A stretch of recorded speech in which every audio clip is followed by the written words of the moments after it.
Bismillahirrahmanirrahim. Alhamdulillahi rabbil alamin. Allahumma salli wa sallim wa barik ala Muhammad wa ala ali Muhammad.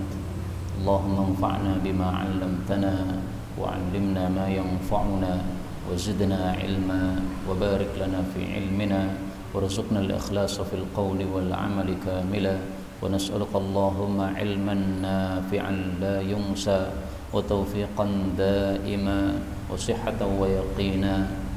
Allahumma shfi mardal muslimin ajma'in. Nas'alullaha al-'azim rabbal 'arsyil 'azim ay yashfiya Pak Saryono wa jami'al marda. Nas'alullaha al-'azim rabbal 'arsyil 'azim ay yashfiyahum. Nas'alullaha al-'azim rabbal 'arsyil 'azim ay yashfiyahum. Nas'alullaha al-'azim rabbal 'arsyil 'azim ay yashfiyahum. Nas'alullaha al-'azim rabbal 'arsyil 'azim ay yashfiyahum. Nas'alullaha al-'azim rabbal 'arsyil 'azim ay yashfiyahum. Nas'alullaha al-'azim rabbal 'arsyil 'azim ay yashfiyahum. Wa sallallahu sallam baraka ala nabi Muhammad walhamdulillahi rabbil alamin. Tadi kita mendoakan Pak Saryono ya, beliau sakit. Pak Saryono dari Mojo. Mudah-mudahan segera disembuhkan oleh Allah Subhanahu wa taala. Amin. Kaum muslimin rahimakumullah, hari ini tanggal 22 Rabiul Awal 1443 kita lanjutkan pengajian tafsir Al-Qur'an satu hari satu halaman. Kita sudah sampai pada halaman 528, surat An-Najm ayat 45 sampai surat Al-Qamar ayat 6. A'udzu billahis samii'il 'aliim minasy syaithaanir rajiim min hamzihi wa nafthihi wa nafthihi.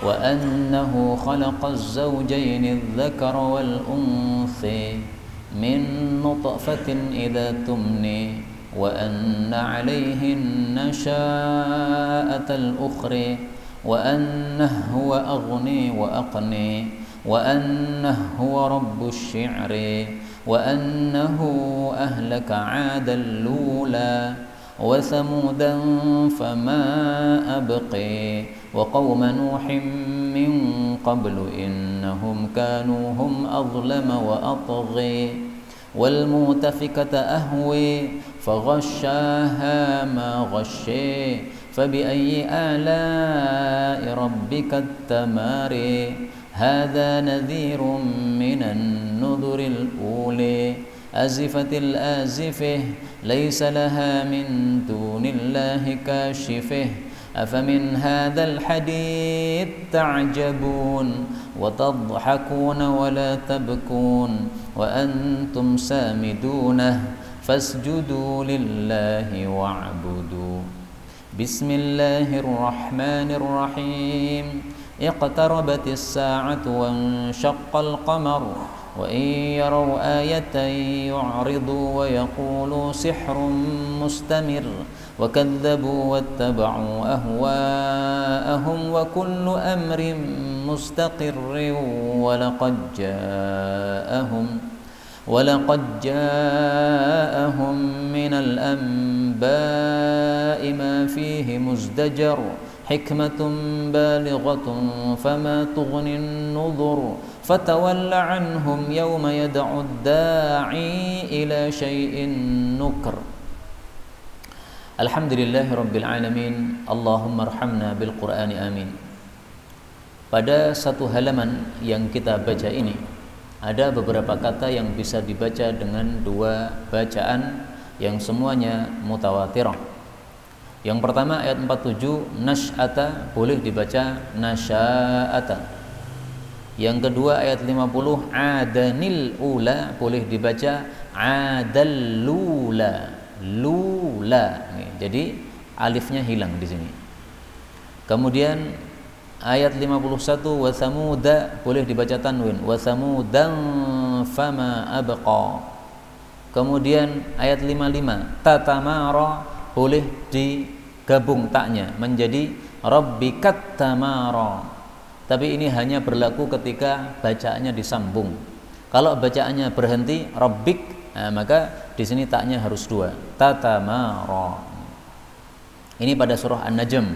Pada surah Al-Qamar kita dapatkan mustaqirrun. Nah, ini ra-nya boleh ditanwin kasrah, mustaqirrin. Demikian juga pada ayat yang ke-6 ad-da'i boleh ditambah ya di sini sehingga menjadi panjang atau pendek ad-da'i. Kemudian nukur, nah ini kafnya boleh diganti sukun, nuker. Nukur, nuker. Dan ini semuanya adalah qiraah mutawatirah yang sumbernya dari Sayyidina Rasulullah sallallahu alaihi wasallam, sehingga kita tinggal milih mana qiraah yang kita sukai, tidak ada masalah, boleh semuanya, sah semuanya. Adapun tafsirnya secara ringkas, Allah Subhanahu wa taala mengatakan wa annahu, dan bahwasanya Allah itu khalaqa, telah menciptakan az-zaujaini, sepasang, az-zakara yaitu laki-laki, wal untha dan perempuan.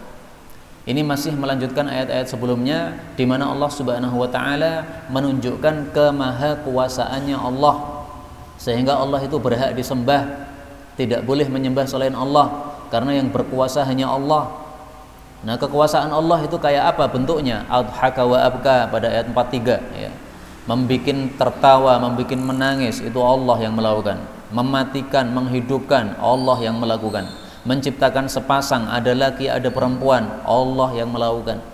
Nah, maka dengan sebab kekuasaan Allah yang sangat sempurna ini, sepantasnya lah Allah kalau diibadahi, tidak pantas menyembah selain Allah Subhanahu wa taala, karena yang bisa melakukan segala sesuatu ini hanyalah Allah Subhanahu wa taala.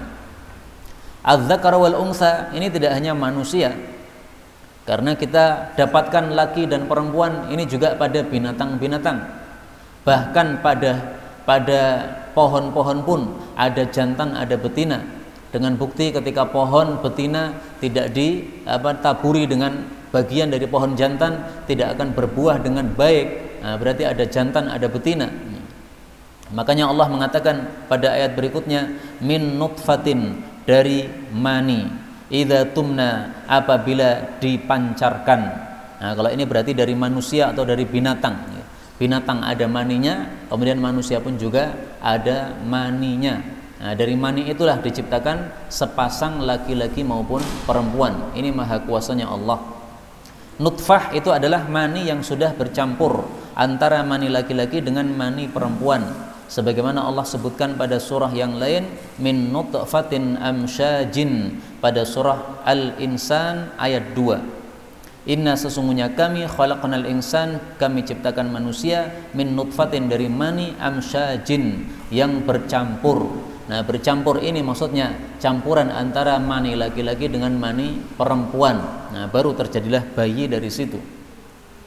Wa anna, dan bahwasanya, alaihi, atas Allah, an-nasya'ata, kebangkitan atau kehidupan, al-ukhra, yang lain. Yang dimaksud ini adalah kehidupan setelah kematian. Itu atas tanggungan Allah, dijamin pasti akan terjadi oleh Allah Subhanahu wa taala. Jadi bukan berita bohong yang dibawa oleh Nabi Muhammad SAW, tapi tanggungan Allah nanti pasti akan melakukan hal tersebut. Jadi sebagaimana Allah mampu membuat manusia dari tidak ada menjadi ada, maka Allah lebih mampu untuk mengadakan manusia yang sudah mati. Awalnya kita dulu kan tidak ada, kemudian diadakan oleh Allah. Nah, nanti kita akan mati. Setelah mati akan dimunculkan lagi oleh Allah. Tentu saja lebih mudah karena memulai dari nol saja Allah mampu. 48. Wa annahu, dan bahwasanya Allah itu huwa, dialah, aghna, yang memberikan kaya, wa aqna, dan memberikan miskin. Ini terjemah yang terkenal untuk ayat ini, dan saya lebih suka terjemah tersebut. Aghna, mengayakan, aqna, sebaliknya, memiskinkan. Karena pada ayat-ayat sebelumnya selalu disebutkan yang berkebalikan. Tadi ada az-zakar wal untha, laki perempuan, ini kan kebalikan. Sebelumnya lagi ada amata wa ahya, mematikan dan menghidupkan. Ini kan kebalikan. Sebelumnya lagi ada adhaka wa abka, membikin tertawa dan membikin menangis. Nah, ini semuanya berkebalikan. Nah, maka saya lebih suka kata-kata akna itu diartikan apa? Membikin miskin. Artinya terserah Allah. Ada di antara kita yang dibikin miskin oleh Allah, sampai mati pun miskin. Ada di antara kita yang dibikin kaya oleh Allah Subhanahu wa taala, sejak lahir pun sudah kaya. karena orang tuanya meninggalkan warisan yang sangat banyak misalnya. Nah, macam-macam manusia. Ada juga yang sebaliknya, awalnya miskin kemudian kaya, atau sebaliknya awalnya miskin kemudian awalnya kaya kemudian miskin. Nah, ini semuanya yang membuat adalah Allah Subhanahu wa taala. Sebagian ulama mengartikan aqna itu bukan menjadikan miskin, tetapi memberikan harta yang kita pakai. Aghna memberikan kekayaan, wa aqna dan menjadikan kekayaan itu sebagai harta yang kita pakai. Artinya kita tidak perlu untuk menjual harta kita tersebut. Ini berarti nikmat Allah yang besar. Karena sebagian orang itu diberi nikmat oleh Allah, misalnya punya rumah, tapi terpaksa kemudian menjual. Kenapa menjual? Dia butuh berobat, tidak punya uang, rumahnya dijual. Nah, ini berarti dikasih nikmat oleh Allah, tapi kemudian diambil lagi oleh Allah Subhanahu wa taala. Sudah dikasih rumah, rumahnya diambil oleh Allah Subhanahu wa taala. Ada seseorang yang bisa membeli mobil, tapi kemudian terpaksa menjual pada suatu hari. Kenapa? Diperlukan duit untuk makan atau kehidupannya sehari-hari. Nah, ini berarti kenikmatan yang belum sempurna. Nah, Allah itu menyempurnakan kenikmatan pada kita. Allah berikan kita harta, kemudian Allah jadikan harta itu kita pakai, kita tidak perlu untuk menjualnya. Ini tamamun nikmah. Ini nikmat yang sempurna dari Allah Subhanahu wa taala.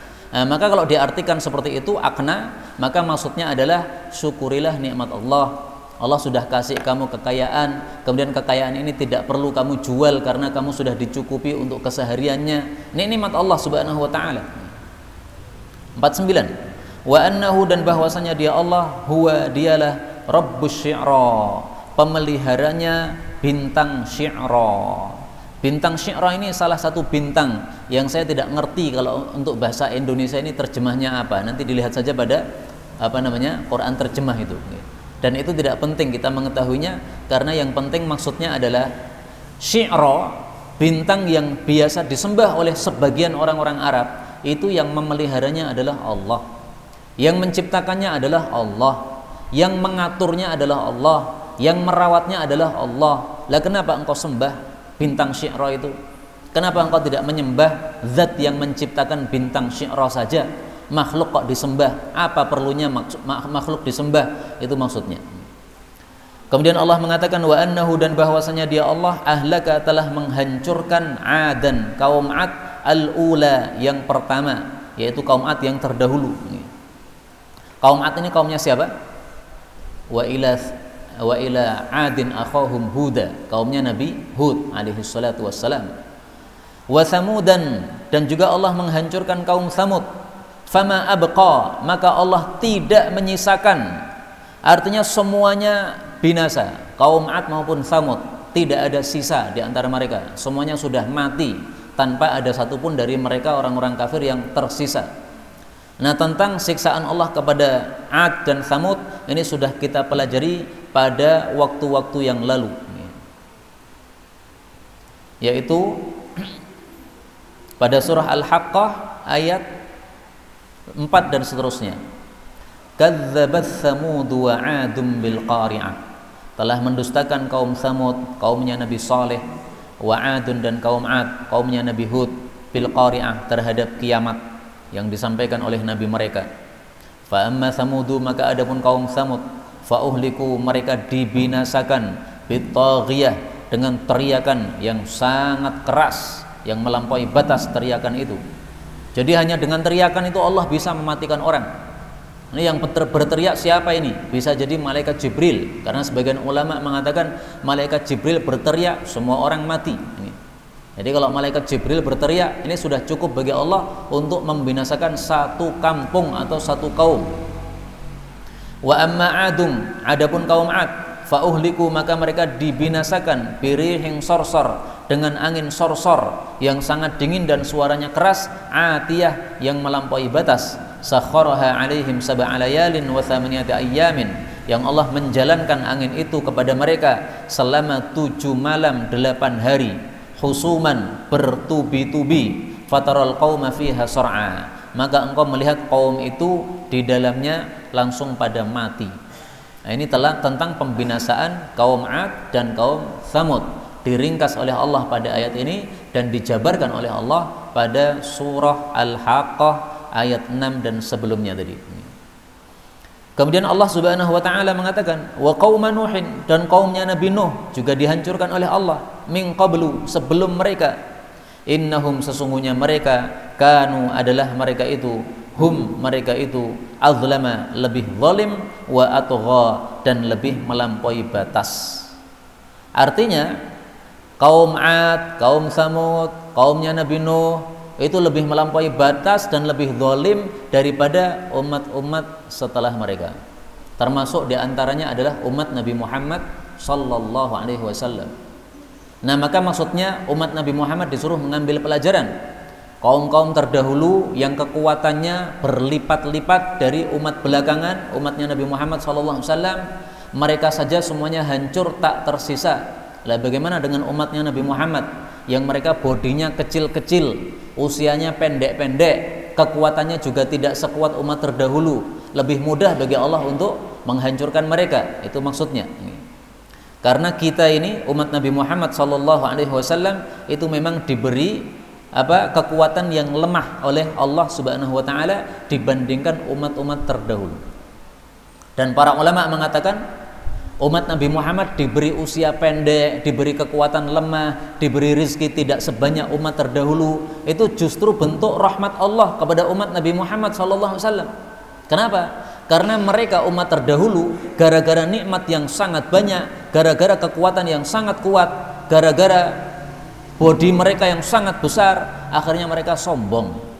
Mereka mengatakan, mana ada Tuhan? Tuhan kalau ada, kita kentel udah pada Tuhannya sudah mati nanti.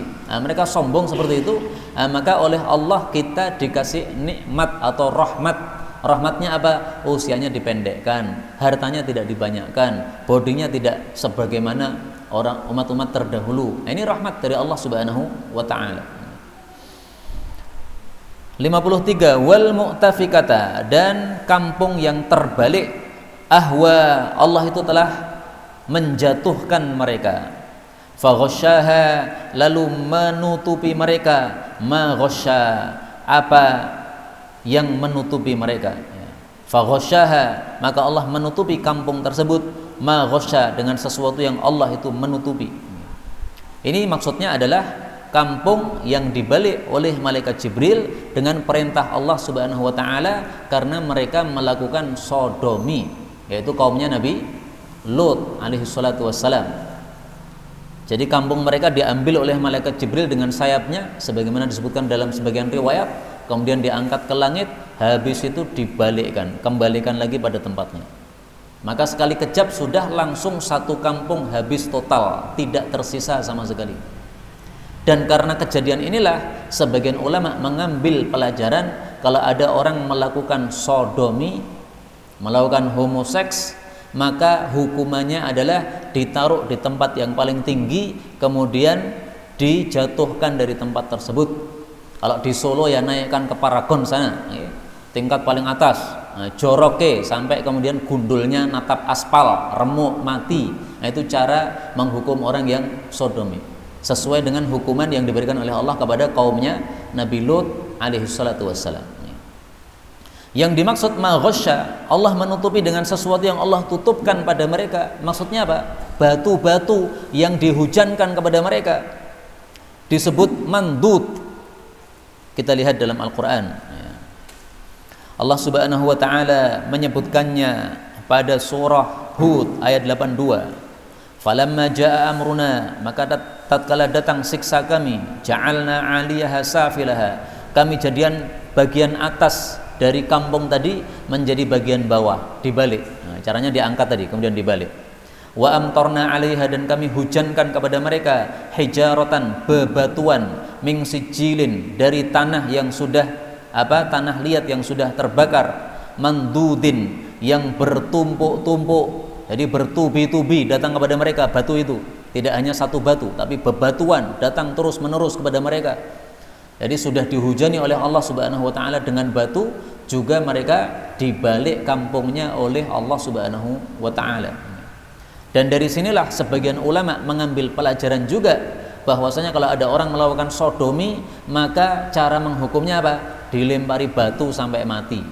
Seperti orang yang berzina dirajam. Nah, dalilnya apa? Ini ayat hijaratan min sijilin mandud, dihujani oleh Allah. Nah, berarti orang sodomi dihujani dengan batu sampai mati. Atau dengan cara yang pertama, dinaikkan ke tempat paling tinggi, dijatuhkan dari situ sampai mati. Silahkan pilih dua cara ini. Kemudian Allah Subhanahu wa taala mengatakan fabi ayyi ala'i rabbika, maka dengan nikmat Rabbmu yang mana tatamaro kamu membantah. Maksudnya membantah bahwasanya nikmat itu datangnya dari Allah. Sekarang kamu punya kenikmatan banyak, harta banyak, pangkat tinggi, jabatan tinggi, itu kenikmatan dari Allah. Kamu kalau membantah bahwa itu bukan datang dari Allah, maka buktinya apa? Adakah nikmat yang kamu dapatkan yang bukan datang dari Allah, yang kamu bantah bahwa itu dari Allah? Ya tentu saja tidak ada. Maka pertanyaan ini tidak perlu jawaban, karena memang tidak ada nikmat kecuali sumbernya dari Allah Subhanahu wa taala. Nikmat yang ada pada tubuh kita ini, dari atas sampai bawah, dari kepala ini ada rambut, ini nikmat Allah, sampai bawah ada kaki, itu nikmat Allah. Siapa yang memberikan itu kalau bukan Allah Subhanahu wa taala? Jadi ini pertanyaan bukan kepada Nabi Muhammad SAW, tapi ini pertanyaan kepada manusia. Sebagaimana dikatakan oleh Ibnu Abi Zamanain bahwasanya fabi ayyi ala'i rabbika, dengan nikmat Tuhanmu yang mana wahai manusia. Wahai manusia artinya bukan pertanyaan kepada Nabi Muhammad, tapi pertanyaan kepada manusia. Kemudian Allah mengatakan hadza, ini adalah nadhirun, pemberi ancaman, minan nuduril ula, dari pemberi ancaman yang pertama. Yang dimaksud hadza adalah Nabi Muhammad sallallahu alaihi wasallam.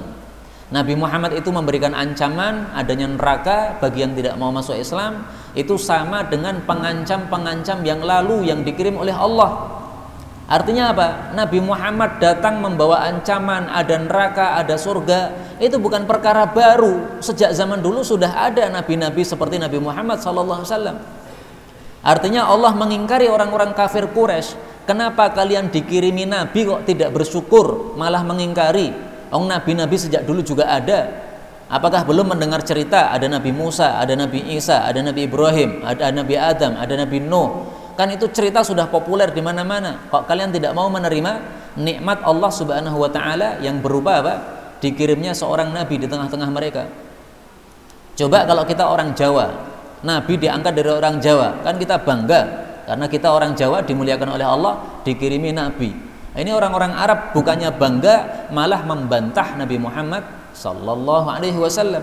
Padahal sudah ada contoh-contoh nabi sebelum beliau, sebagaimana disebutkan pada surat yang lain, yaitu pada surah Al-Ahqaf ayat 9. Qul, katakanlah wahai Nabi, ma kuntu bid'am minar rusul, bukanlah saya ini rasul yang baru. Artinya sebelum-sebelumnya belum ada rasul, bukan begitu.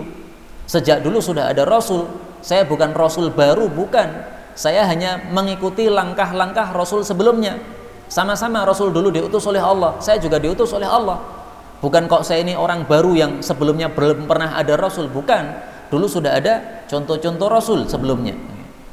Bahkan jumlah rasul banyak, ada 315 rasul. Kalau nabi ada 124 nabi atau 114, tapi yang saya dapatkan dari Musnad Ahmad 124.000 nabi.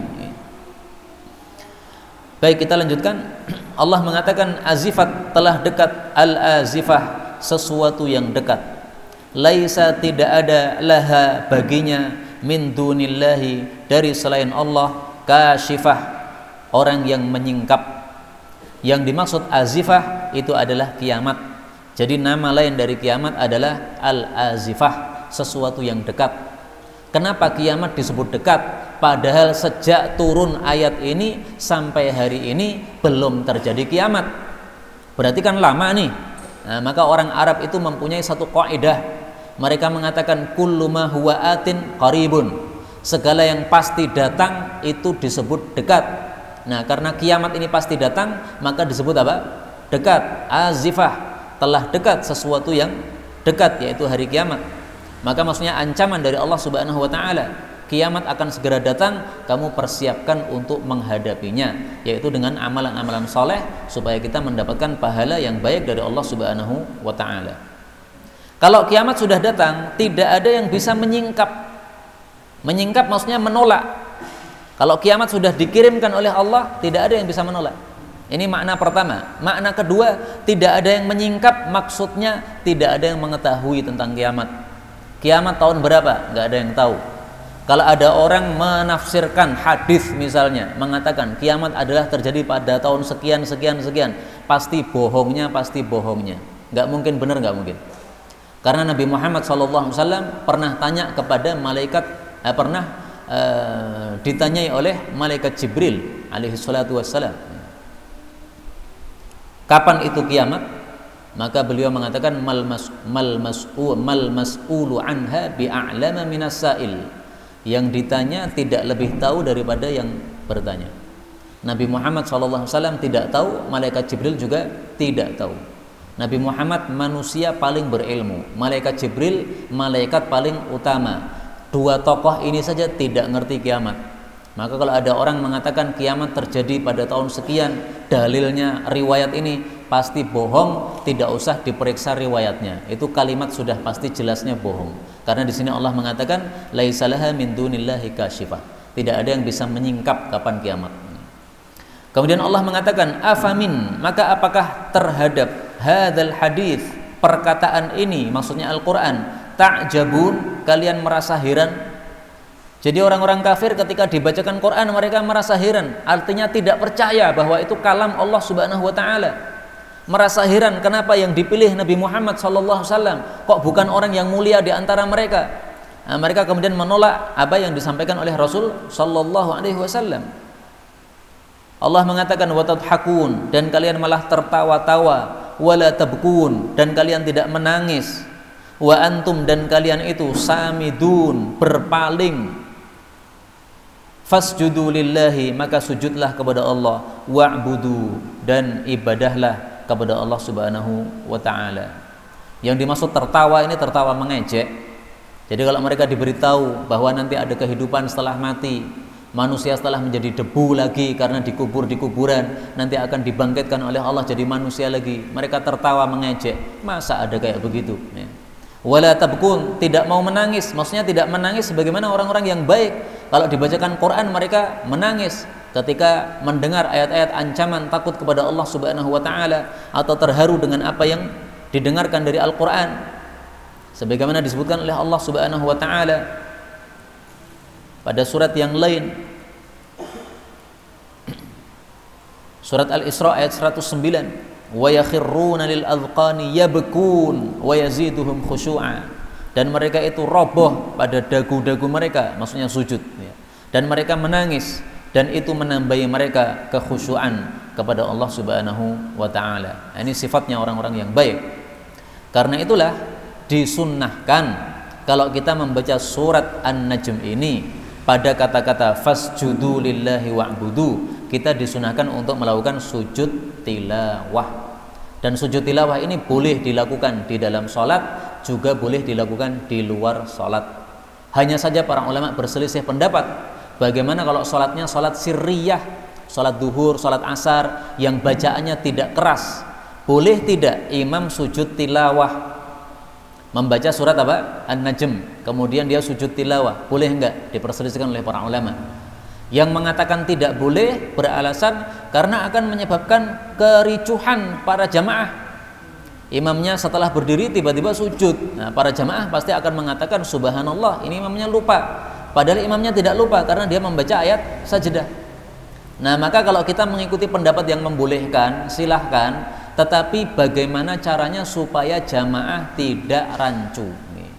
Misalnya memberitahu, bapak-bapak, ini saya mengimami sholat duhur, saya pas membaca wirid saya surat An-Najm.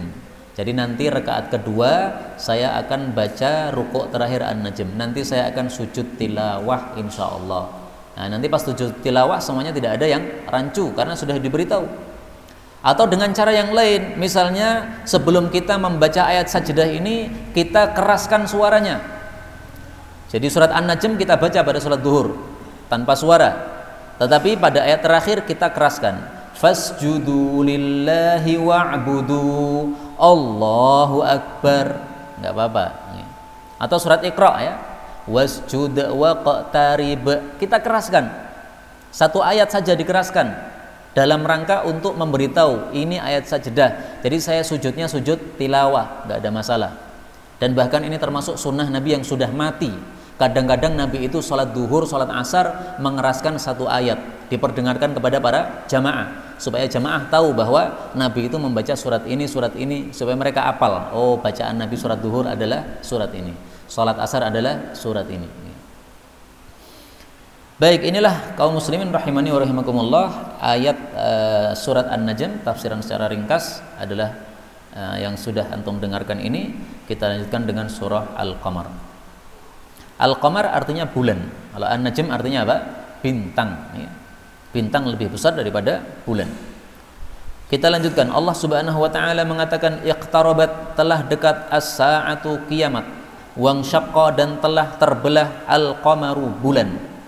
Wa in, dan jika yarau, mereka melihat ayatan, tanda, maksudnya tanda kekuasaan Allah, yu'ridu, mereka berpaling, wa yaqulu, dan mereka berkata, sihrun, ini adalah sihir, mustamirrun, yang akan lenyap. Kaum muslimin rahimani wa rahimakumullah, alangkah bagus surah Al-Qamar ini diletakkan setelah surah An-Najm.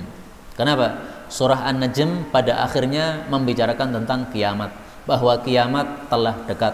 Surah Al-Qamar sama, ayat pertamanya membahas tentang kiamat, bahwasanya iqtarabatis sa'ah, kiamat telah dekat. Dan yang dimaksud dekat itu apa? Pasti terjadi. Nabi Muhammad SAW Nabi terakhir. Setelah itu terjadi kiamat. Antara kiamat dengan Nabi Muhammad tidak ada Nabi yang menyela-nyalainya. Sebagaimana sabda Nabi SAW, beliau mengatakan, bu'istu was-sa'ah kahataini. Aku dikirim oleh Allah Subhanahu wa taala dengan hari kiamat seperti dua ini. Nah, sambil mengatakan dua ini, sambil beliau menunjukkan dua jari ini, jari telunjuk sama jari tengah. Maksudnya Nabi Muhammad adalah dengan hari kiamat tidak ada jeda Nabi yang lain. Nah, maka ini bisa disebut ini kiamat dekat, karena Nabi terakhir sudah muncul, habis itu terjadi kiamat. Wang syaqqal qamar, telah terbelah bulan. Terbelahnya bulan ini disepakati oleh para ulama sebagai mukjizat bagi Rasulullah sallallahu alaihi wasallam. Kenapa? Karena orang-orang kafir meminta bukti kepada Nabi Muhammad SAW. Hei Muhammad, kalau kamu betul-betul Nabi, Nabi itu bawa mukjizat. Nah, tolong sekarang kamu belah ini bulan yang di atas kepala kita ini. Kalau kamu berhasil membelah bulan menjadi dua, maka berarti kamu betul-betul Nabi. Nabi Muhammad SAW berdoa kepada Allah supaya bulan dibelah. Bulan dibelah. Akhirnya dibelah oleh Allah. Terbelah menjadi dua. Gua Hira berada di tengah-tengah antara keduanya, sehingga terlihat oleh mata kepala orang-orang kafir. Begitu bulan terbelah, apakah mereka masuk Islam? Mereka tidak masuk Islam, tetapi mereka mengatakan sihrun mustamirrun, ini sihirnya Muhammad ini. Nah, tadi katanya kalau bisa mendatangkan bukti berarti Nabi beneran. Ketika sudah diberikan bukti malah menolak, mengatakan apa? Sihir. Ini dasar orang kafir kayak begini. Dikasih 1000 dalil nggak akan ada gunanya. Kenapa? Sudah dicetak kafir oleh Allah Subhanahu wa taala. Maka Fir'aun itu sebenarnya tahu Musa ini membawa risalah yang datang dari Tuhan yang betul-betul menguasai alam semesta. Sebenarnya Fir'aun tahu. Hanya dia pura-pura nggak tahu. Dia mengatakan ana rabbukumul a'la, aku Tuhan kalian paling tinggi. Itu hanya ucapan omong kosong, bohong saja. Hatinya sebenarnya tidak mengatakan seperti itu. Dalilnya apa? Dalam Al-Qur'an Allah Subhanahu wa taala sebutkan, wajahadu biha wastaiqanatha anfusuhum, dan mereka membantah mukjizat tersebut. Wastaiqanatha anfusuhum, padahal jiwa-jiwa mereka meyakini mukjizat tersebut. Kenapa membantah? Zulman, karena zalim, wa uluwa, dan karena merasa tinggi, sombong.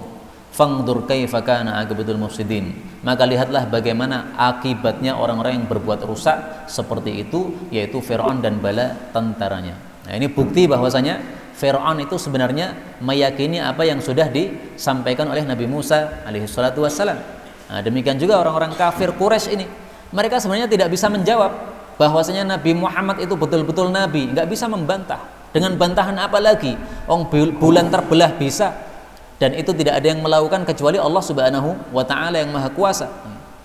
Saya bacakan di sini riwayat Sahih Bukhari dan Sahih Muslim. Insyaqqal qamar, telah terbelah bulan, ala ahdi Rasulillah sallallahu alaihi wasallam, di masa Nabi sallallahu alaihi wasallam, syiqqatain, menjadi dua belahan. Maka Nabi bersabda, ishhadu, saksikan. Ya, ini benar-benar bulan sudah terbelah.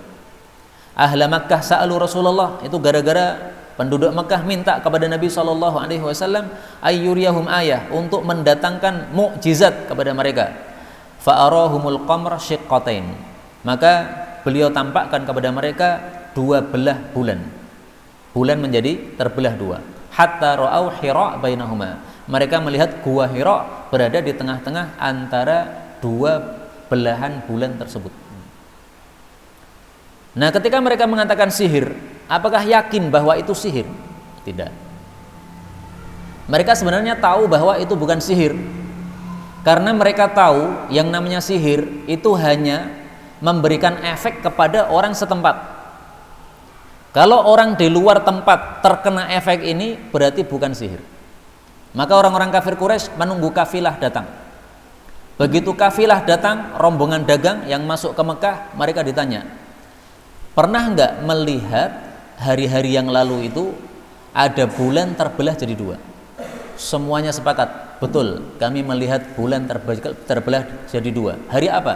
Disebutkan harinya. Jam berapa? Disebutkan jamnya. Berarti mereka yakin bahwa ini bukan apa? Sihir. Karena ternyata yang melihat bulan terbelah jadi dua tidak hanya orang-orang Mekah. Kafilah dagang yang di luar Mekah ketika masuk Mekah ditanya, sama jawabannya, melihat bulan terbelah jadi dua pada hari tersebut, pada malam tersebut. Ini berarti mereka mengatakan sihir ini hanya alasan saja. Alasan untuk tidak mau mengikuti Nabi Muhammad sallallahu alaihi wasallam. Alasannya katanya sihir yang akan lenyap. Padahal tidak. Mereka yakini perkataan tersebut. Makanya Allah mengatakan wa kadzdzabu, dan mereka itu mendustakan, wattaba'u ahwa'ahum, dan mereka hanya mengikuti hawa nafsu saja. Wa kullu amrin, dan setiap perkara itu mustaqirrun, pasti terjadi. Jadi maksudnya mereka mengatakan sihir itu tidak ada dalil atau bukti, tapi hanya mengikuti nafsu mereka untuk tidak mau percaya kepada Nabi Muhammad sallallahu alaihi wasallam. Maka Allah jawab, setiap perkara pasti terjadi. Maksudnya apapun yang dijanjikan oleh Allah akan terjadi besok pada hari kiamat. Orang baik dibalas baik, orang buruk dibalas buruk, itu termasuk kullu amrim mustaqir. Setiap perkara pasti akan terjadi, yaitu pada hari kiamat nanti, karena sudah dijanjikan oleh Allah Subhanahu wa Ta'ala. Walaqad, dan sungguh-sungguh, ja'ahum, telah datang kepada mereka, minal amba'i, dari berita-berita, ma, sesuatu yang fihi, padanya, muzdajarun, ada nasihat. Maksudnya adalah berita-berita umat terdahulu sudah mereka dengar, dan itu sebenarnya sudah cukup menjadi nasihat untuk mereka. Karena kalau mereka tidak mau iman kepada Nabi, maka akan bisa dihancurkan sebagaimana umat-umat terdahulu dihancurkan. Kok mereka tahu? Karena mereka itu melakukan safar perdagangan dari Mekah ke luar Mekah. Nah, dari safar ini mereka melihat bekas-bekas umat-umat terdahulu, kampung-kampung yang dihancurkan oleh Allah Subhanahu wa Ta'ala. Mereka melihat bekas-bekasnya, sisanya, sisa kehancuran itu mereka melihatnya. Nah, kalau mereka melihat sisa kehancuran tersebut, sisa dari apa? Buatan-buatan mereka atau rumah-rumah yang mereka bangun pada waktu itu, berarti mereka mengetahui kebenaran berita-berita tentang umat terdahulu. Itu sudah cukup sebagai nasihat. Tapi Allah kemudian mengatakan hikmatun, itu adalah satu hikmah balighatun, yang dahsyat. Fama, maka apakah tughni, berguna, an-nudhur, para pengancam. Maksudnya Allah menyesatkan orang yang disesatkan, Allah memberikan petunjuk kepada orang yang diberi petunjuk. Itu hikmah dari Allah. Ada yang sesat, ada yang masuk Islam, ada yang nekat kafir, ada yang mengetahui ini mukjizat tapi malah membantah sebagai sihir. Nah, itu semuanya ada hikmahnya dari Allah Subhanahu wa Ta'ala. Sudah ditetapkan oleh Allah berdasarkan hikmah atau kebijaksanaan Allah. Allah di sini bertanya, ini pertanyaan ya. Fama tughnin nudhur? Apa gunanya orang-orang yang mengancam bagi orang-orang yang sudah dicap kafir oleh Allah? Artinya tidak akan ada gunanya. 1000 dalil disampaikan kepada mereka, nggak akan bermanfaat. Bahkan Abu Thalib, ini contoh yang paling bagus, menunjukkan bahwasanya orang itu hanya mendapat hidayah kalau diberi hidayah oleh Allah. Abu Thalib, siapa dia? Paman Nabi, ngerti Nabi Muhammad bagaimana, bahwa betul-betul dia seorang Nabi, bahkan membela dakwah Nabi. Kenapa? Membela dakwah Nabi, meyakini dakwah Nabi sudah benar. Tapi untuk mengucapkan la ilaha illallah, kalimat yang sangat ringan itu, dia tidak mau mengucapkan. Sampai matinya mati kafir. Karena itulah sepakat para ulama tafsir mengatakan, innaka la tahdi man ahbabta, kamu tidak bisa menunjuki orang yang kamu cintai. Itu maksudnya siapa? Abu Thalib, matinya mati kafir. Dia besok masuk dalam neraka, tapi nerakanya paling atas, alias paling ringan siksaannya. Dia disuruh berdiri di atas bara api. Nah, karena berdiri di atas bara api, maka otaknya ini menguap atau mendidih gara-gara panasnya tersebut. Na'udzubillahi min syarri dzalik. Maka ayat ini sama dengan ayat yang lain, yaitu pada surah Yunus ayat 101, Allah mengatakan, wa ma tughnil ayatu wan nudhuru an qaumin la yu'minun. Tidak akan berguna ayat-ayat maupun ancaman-ancaman terhadap kaum yang dicetak untuk tidak beriman, yang sudah ditetapkan kafir. Itu 1000 dalil tidak akan ada gunanya untuk mereka. Karena itu alhamdulillah, kita bersyukur kepada Allah. Kita orang Jawa, nggak paham bahasa Arab, tetapi kita mendapatkan hidayah. Ini lebih untung daripada orang-orang yang paham bahasa Arab, Abu Jahal, Abu Lahab. Mereka paham maksudnya Quran kayak apa, tapi nggak diberi hidayah oleh Allah Subhanahu wa ta'ala. Jadi kita itu diciptakan oleh Allah dalam kondisi apapun harusnya bersyukur. Kita diciptakan oleh Allah sebagai orang Indonesia, bersyukur. Kenapa? Orang Indonesia diciptakan rata-rata lemah lembut, tidak seperti orang Arab yang kasar. Kita diciptakan oleh Allah di akhir zaman, tidak termasuk sahabat-sahabat Nabi, bersyukur kepada Allah. Karena kalau kita diciptakan di masa Nabi, kita nggak ngerti apakah kita termasuk yang iman atau yang kafir. Kalau kita termasuk yang kafir gimana? Maka ada seorang sahabat marah. Gara-gara apa? Ada seorang tabi'in mengatakan, wahai sahabat Nabi, untung kamu itu diciptakan oleh Allah sebagai sahabat Nabi, sehingga kamu bisa bersama Nabi, jihad, sholat bersama Nabi. Maka dia marah-marah. Dia mengatakan, kamu itu tidak bisa bersyukur kepada Allah Subhanahu wa ta'ala. Kamu diciptakan di masa Nabi, belum tentu menjadi sahabat Nabi. Bagaimana kalau kamu menjadi Abu Jahal atau Abu Lahab? Tambah sengsara. Jadi kamu jadi tabi'in itu malah bersyukur kepada Allah. Taunya ketika lahir bapak ibunya muslim, ini syukur nikmat kepada Allah Subhanahu wa ta'ala. Coba kalau taunya adalah kafir, bapak ibunya kafir, untuk mendapatkan hidayah itu tidak mudah. Maka harus disyukuri apapun yang diberikan oleh Allah Subhanahu wa ta'ala kepada kita. Kemudian Allah mengatakan, fatawalla anhum, maka berpalinglah dari mereka. Yauma, pada hari, yad'u, menyeru, ad-da'i, seorang penyeru, ila syai'in, kepada sesuatu, nukurin, yang diingkari. Maksudnya adalah berpalinglah dari orang-orang kafir, tidak usah digubris mereka, dan tunggulah sampai datang suatu hari yang nanti ada penyeru menyeru kepada sesuatu yang diingkari. Maksudnya apa? Maksudnya hisab. Karena hisab ini sesuatu yang besar, yang semua orang pasti akan menganggap ini sesuatu yang membahayakan. Maka disebut syai'in nukur, sesuatu yang diingkari oleh setiap orang, alias sesuatu yang sangat besar yang tidak menyenangkan bagi setiap orang, yaitu hisab. Maka yang dimaksud di sini adalah hari kiamat. Rasulullah SAW disuruh menunggu terhadap mereka. Mereka nanti akan ngerti siapa yang benar, apakah mereka ataukah Nabi Muhammad SAW. Nah, tampak benar atau salah itu menunggu nanti hari kiamat. Kalau sudah datang hari kiamat, semuanya akan mengakui bahwa Nabi Muhammad SAW di dalam kebenaran dan mereka di dalam kesesatan. Inilah tafsir ringkas untuk surat ini yang benar dari Allah Subhanahu wa ta'ala, dan apabila ada salahnya fa astaghfirullahal azim li wa lakum.